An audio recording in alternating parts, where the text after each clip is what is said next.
Ladies and gentlemen, welcome to this edition of the Primetime Newscast on EQUINOXE Television, live from our headquarters in Cameroon's economic capital, Douala.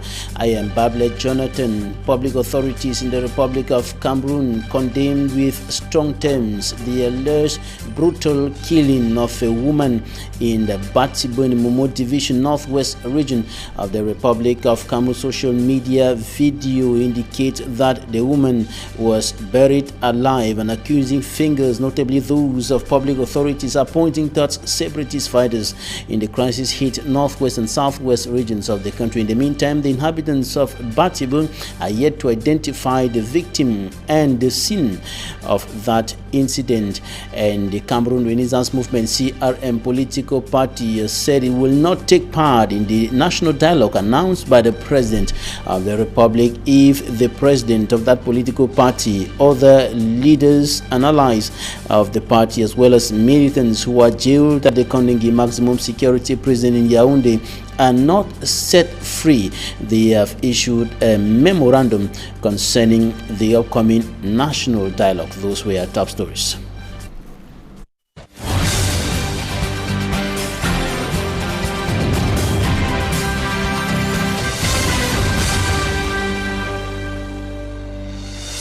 Thanks, ladies and gentlemen, for joining us on this edition of the news on EQUINOXE Television. Inhabitants of Batibouin-Momo Division in the crisis-hit northwest region of the Republic of Cameroon are yet to identify the victim and, of course, the scene of a brutal killing that is said to have taken place in their locality. And social media videos showed a woman being buried alive, and public authorities are pointing accusing fingers at separatist fighters in the two Anglophone regions of the country, and they have been condemning that incident. Meantime, accusing fingers are also coming from the other side, pointing towards some allegedly state-sponsored militia. Details in this report by Fomi Armstrong Sander. The short video of 2 minutes 17 seconds suspectedly done in Guzang village, Batibo subdivision of the Momo division, northwest region of Cameroon, shows a human being allegedly buried alive. The act in the video, carried out on September 16, 2019, according to the senior divisional officer for the Momo, provoked diverse reactions on social media. While some think it might be a well-staged drama, those who believe it is one of the many atrocities committed in the conflict-hit Anglophone regions of Cameroon condemned it with utmost energy. The senior divisional officer for the Momo division, in a press release, accused those he called members of armed secessionist group for the disturbing act, and again in a second release demanded the subdivisional officer for Batibo subdivision to investigate on the said incidents for culprits to be apprehended and brought to justice. It, however, remains uncertain if the family of the victim or the exact scene of the incident has been identified in Guzang village, Batibo subdivision. The Cameroon Renaissance Movement (CRM) political party of incarcerated national president Professor Maurice Kamto said it will not take part in the upcoming national dialogue announced by the President of the Republic to hold from the 31st of September to the 4th of October 2019 in Yaoundé if the leaders of that political party, including Professor Maurice Kamto, other leaders and allies of the CRM political party, are not set free. The party has issued a memorandum to this effect. Details with Innocent Aze. Despite the turn of political parties to partake in the consultative meeting ahead of the national dialogue, the Cameroon Renaissance Movement Party boycotted the round September 18th.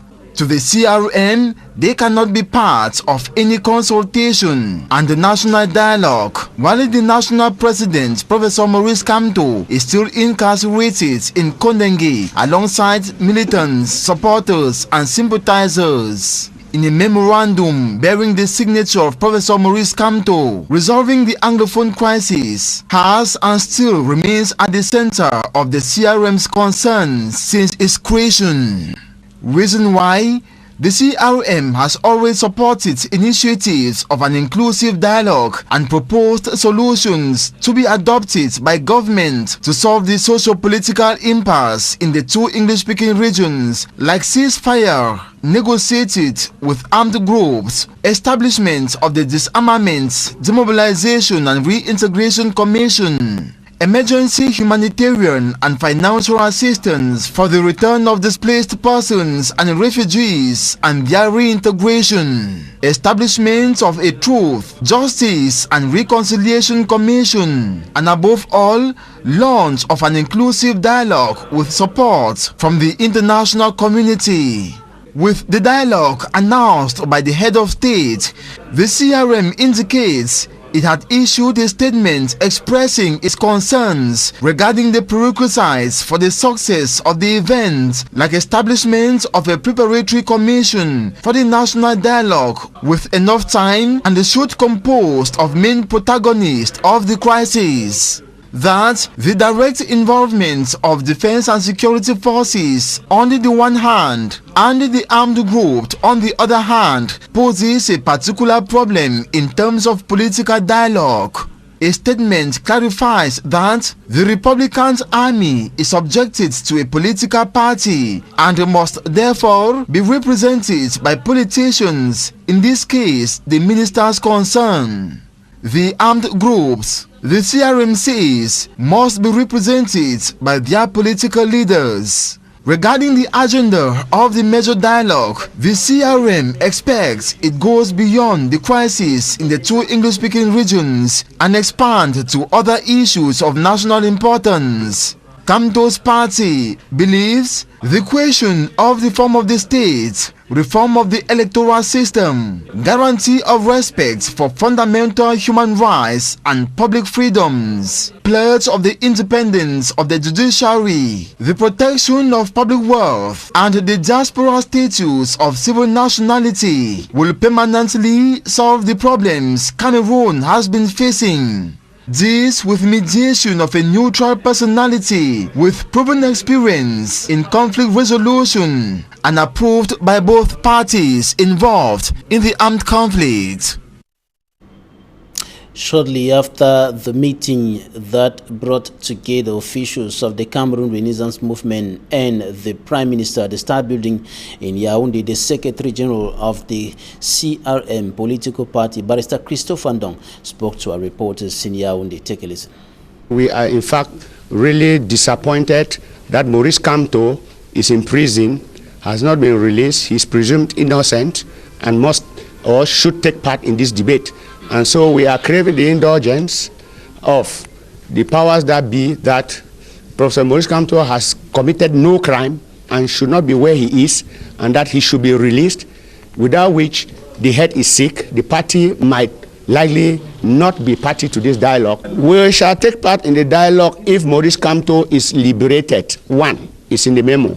2, if general amnesty is granted to all political prisoners, because this is a political issue, it's not a judicial issue. It should be treated politically. These are the conditions. And again, we are saying that in another political arm, this crisis is found in 2 sectors: the Anglophone crisis and the post-electoral crisis, wherein we as a party are involved. And we are saying general amnesty will clear everybody. You cannot be calling the people of the nation with their parents in prison.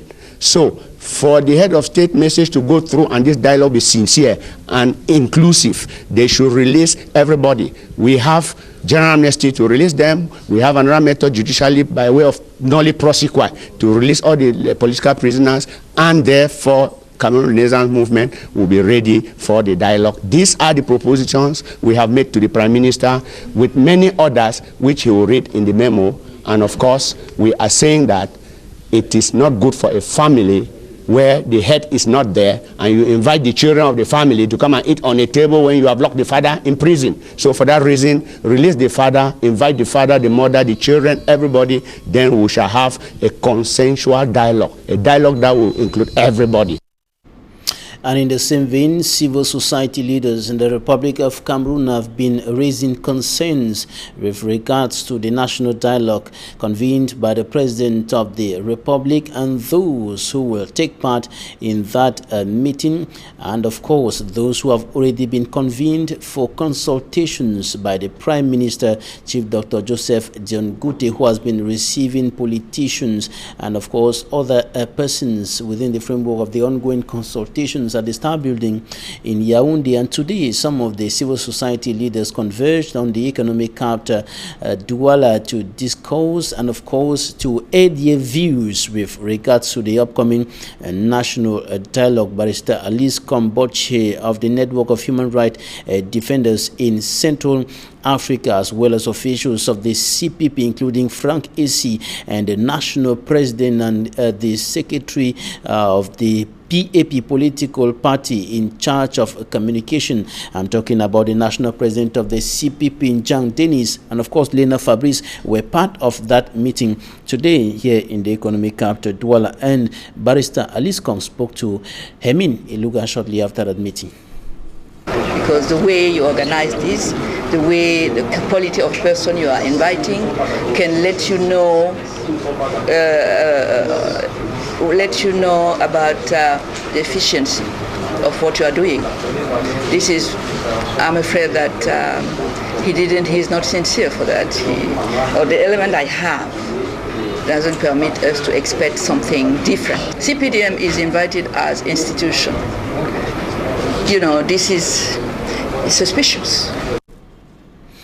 Other political parties, notably those who are in alliance with the ruling Cameroon People's Democratic Movement, CPDM political party, have been saying that they will take part in the national dialogue and praising the President of the Republic for convening that meeting to find a way out of the Anglophone crisis and other political or socio-political problems affecting the Republic of Cameroon. And one of such political parties is the Union des Populations du Cameroun, UPC, a political party. Its officials also met with the Prime Minister at the Star Building today in Yaoundé, and of course the Member of Parliament of the UPC, Honorable Bapo Lipor, and the Secretary General of that party, Dr. Pierre Baliguel Nkot, spoke to our reporters in Yaoundé. Here's an extract of what they said.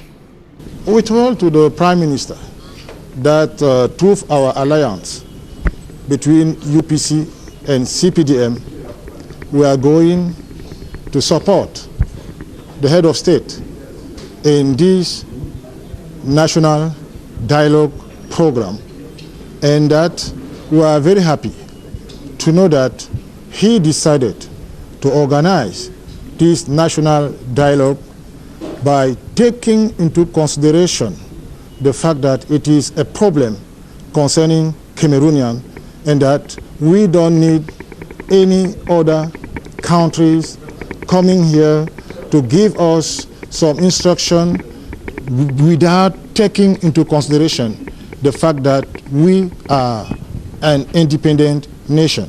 So, through the alliance between UPC and CPDM, Republican Alliance, we are going to do our best in order to support the government, support the head of state, and find a solution for the problem that we are facing with now in the entire nation. We tell the Prime Minister that UPC will participate to the dialogue, and then we have fine and good proposition and good suggestion for this dialogue. And we went issue by issue from the speech of the head of state, and then we have a response and solution from every issue. Now, we want the dialogue to be sincere, in fraternity, and we want the Prime Minister to be firm and look for the peace, and we want him, we wish it good luck. Persons internally displaced by the deepening Anglophone crisis have continued urging the Cameroon government and other stakeholders to ensure that the return to normalcy is achieved in the northwest and southwest regions of the country so that they can return to their homes. Many of them are living in precarious conditions as they are seeking refuge in different parts of the country. And a correspondent in the Mongo division, Jacques Molong, spoke to some of them in Melong and Immaculate Fogwe compiled this report. On était à l'Ebialem, on est à la maison chaque jour, on comprend tout à la maison. On n'arrive pas à dormir, tout le monde pleure.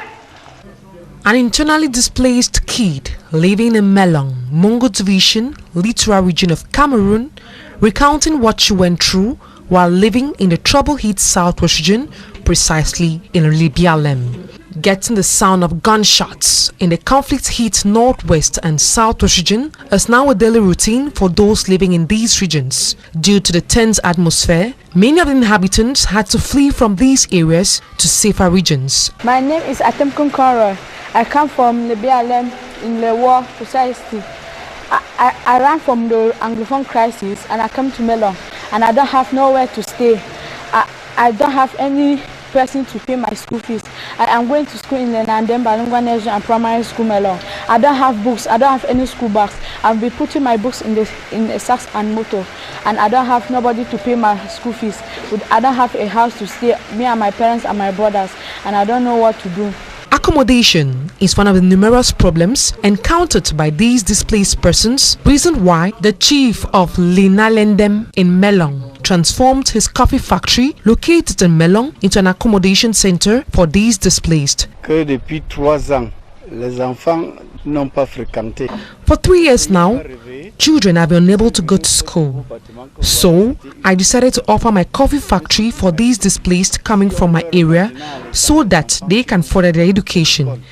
I could have sold this plot of land so as to gain millions, but I think their education cannot be tampered with. Some men and women of goodwill have offered aid to these internally displaced living in the site. The children expressed gratitude but call on the government to react fast so peace can reign in these regions. I want the government to help his people and give them shelter so that they will be able to go to school free and they will be able to pay their school fees. I want that the government should solve the problem so that we will go back to our houses and live in peace, how I was first of all living. And I'm not really happy for what is happening. This is one among the many challenges and untold suffering of Anglophones brought by the Anglophone crisis. Our hope is now on inclusive dialogue that is expected to kickstart by the end of September. Several houses and properties have been swept away by runoff in the locality of Kuwat in the Nun Division, West region of the Republic of Cameroon, and this was during a recent heavy downpour in that part of the West region, and inhabitants of the locality are sending a distress call to the Yaoundé administration. Smanjikan Gabriel files in details.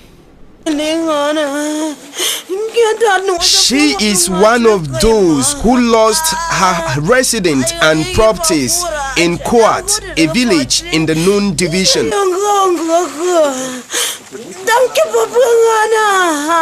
The heavy downpour that occurred in this village has left behind enormous damages. 25 houses destroyed, foodstuffs and domestic animals taken away by running water. The situation that is experienced at Kuwat is not new to its inhabitants. It's been 7 years today that the neighborhood is witnessing floods. We have tried our best to stop it for the past 5 years. Apart from the destructions that was witnessed as a result of the running water from the rain, peoples who were also going to school were trapped by the water that was flowing, making it difficult for them to move. To enable the easy movement of these children, the Red Cross was present. Nous lançons également un cri d'alerte à cette population. We are alerting the population, as we have always done for the past 3 years now, to leave the waterbed because the descending water is from neighboring village and Kuat is now like a reservoir, reasons why water descending from the mountain accumulates here and later overflows. Voilà pourquoi ça a débordé le lit. Even those on motorcycles couldn't move.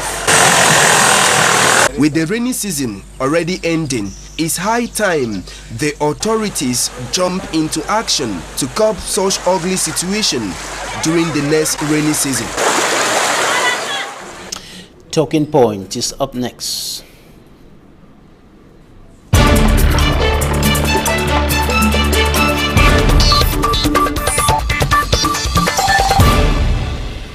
The national president of the Popular Action Party, the PAP, Njang Dennis, is our guest in this edition of the news.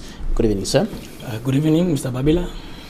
Today, you were meeting with other civil society and political leaders here in the economic capital to discuss the upcoming national dialogue convened by the President of the Republic, and of course, those who have been convened for consultations by the Prime Minister.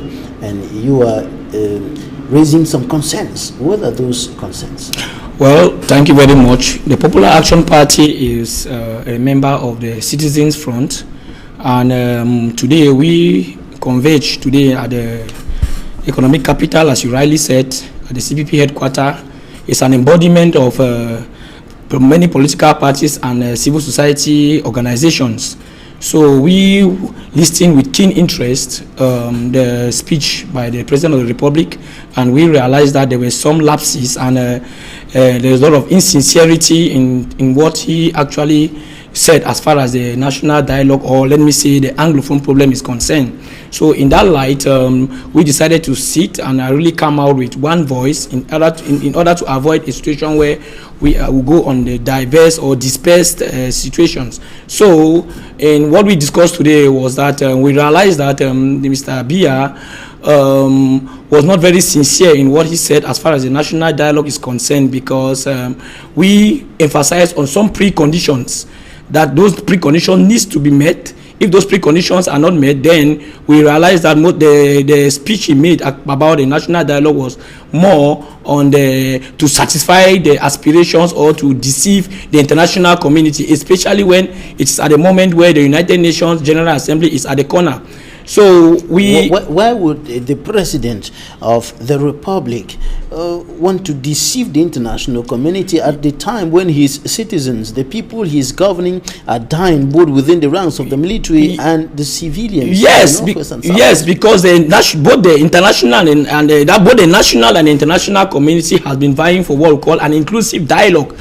And we realized that from his speech, the dialogue that he actually made was somehow not that inclusive, because we have made our stance that for this Anglophone problem, if at all he meant business to resolve this Anglophone problem, for this Anglophone problem to be resolved, we said those who were arrested in line with this Anglophone issue must be released, and they should be, especially we are talking about Siseko and Co., they should be released because they have a lot of role as far as this negotiation is concerned.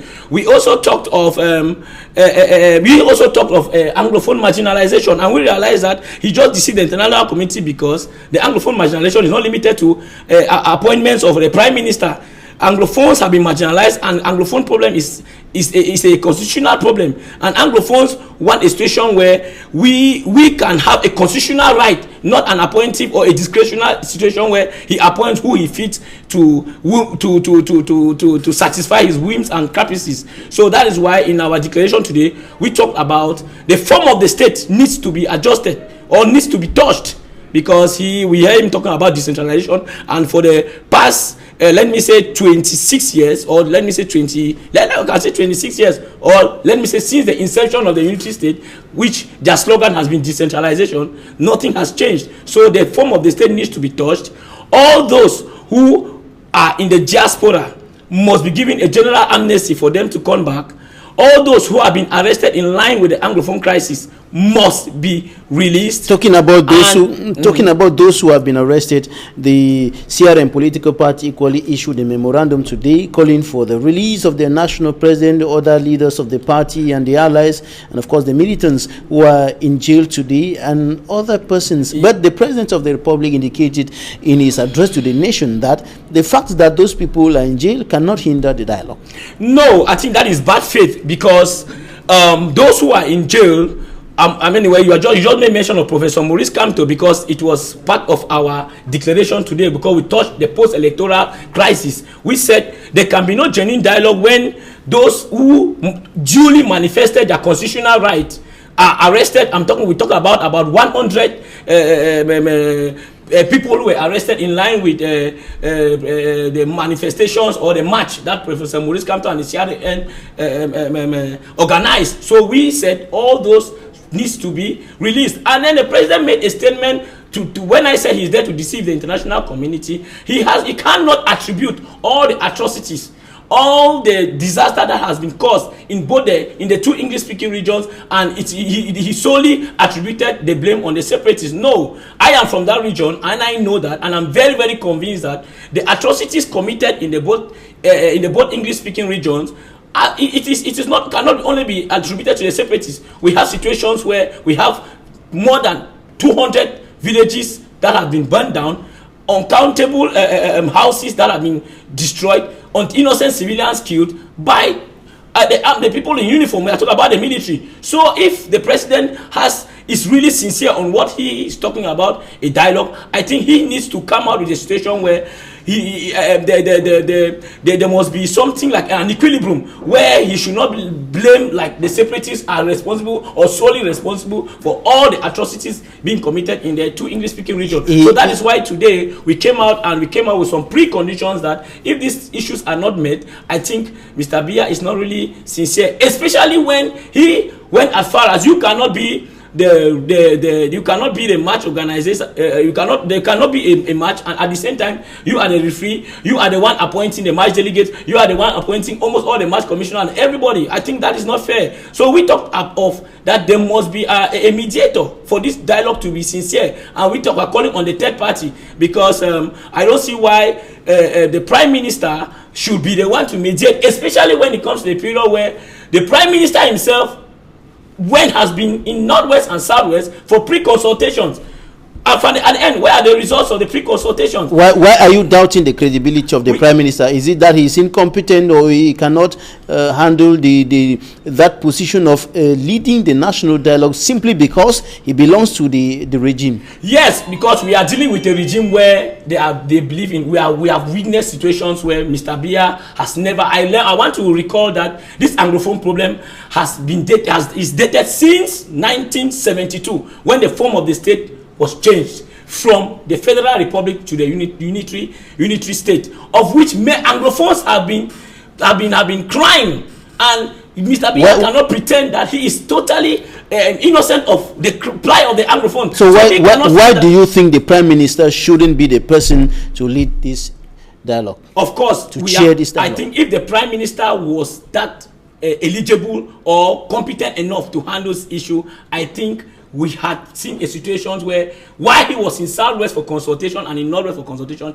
his Minister of Territorial Administration, when he said openly that the president is ready for dialogue except the issue of separation, and his Minister of Territorial Administration went on a foreign channel and said the form of the state cannot be touched. And if today Mr. Biya, from his speech, made it clear that they will center on issues of decentralization, I want to believe that there is a mix-up somewhere, because if we want to link what the Minister of Territorial Administration said and what Mr. Biya said, then there's a problem with what the Prime Minister said.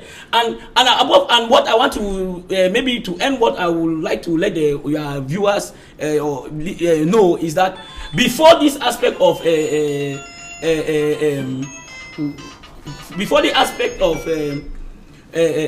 decentralization and so on, I think Mr. Biya said he created what we call the Commission of Bilingualism, the Commission of Bilingualism, and Musonge has been also he has made consultations in both in the Northwest and the Southwest. So that is why we said there is a game plan to sway or maybe to divert the attention of the international community, because if it has to do with consultations, I want to believe that Mr. Biya has had a lot of consultations or consultative meetings on his table, and nothing has been implemented since then. Even the consortium, I don't see why the dialogue can take place without the presence of the consortium. So it should, however, be indicated that the President of the Republic did not close the doors to the separatists. He indicated that the door is open for armed groups. That simply indicates that those who will decide to drop their guns, as he's been calling on them to do, they will be accepted, they will be received, and they could be admitted to take part in the dialogue.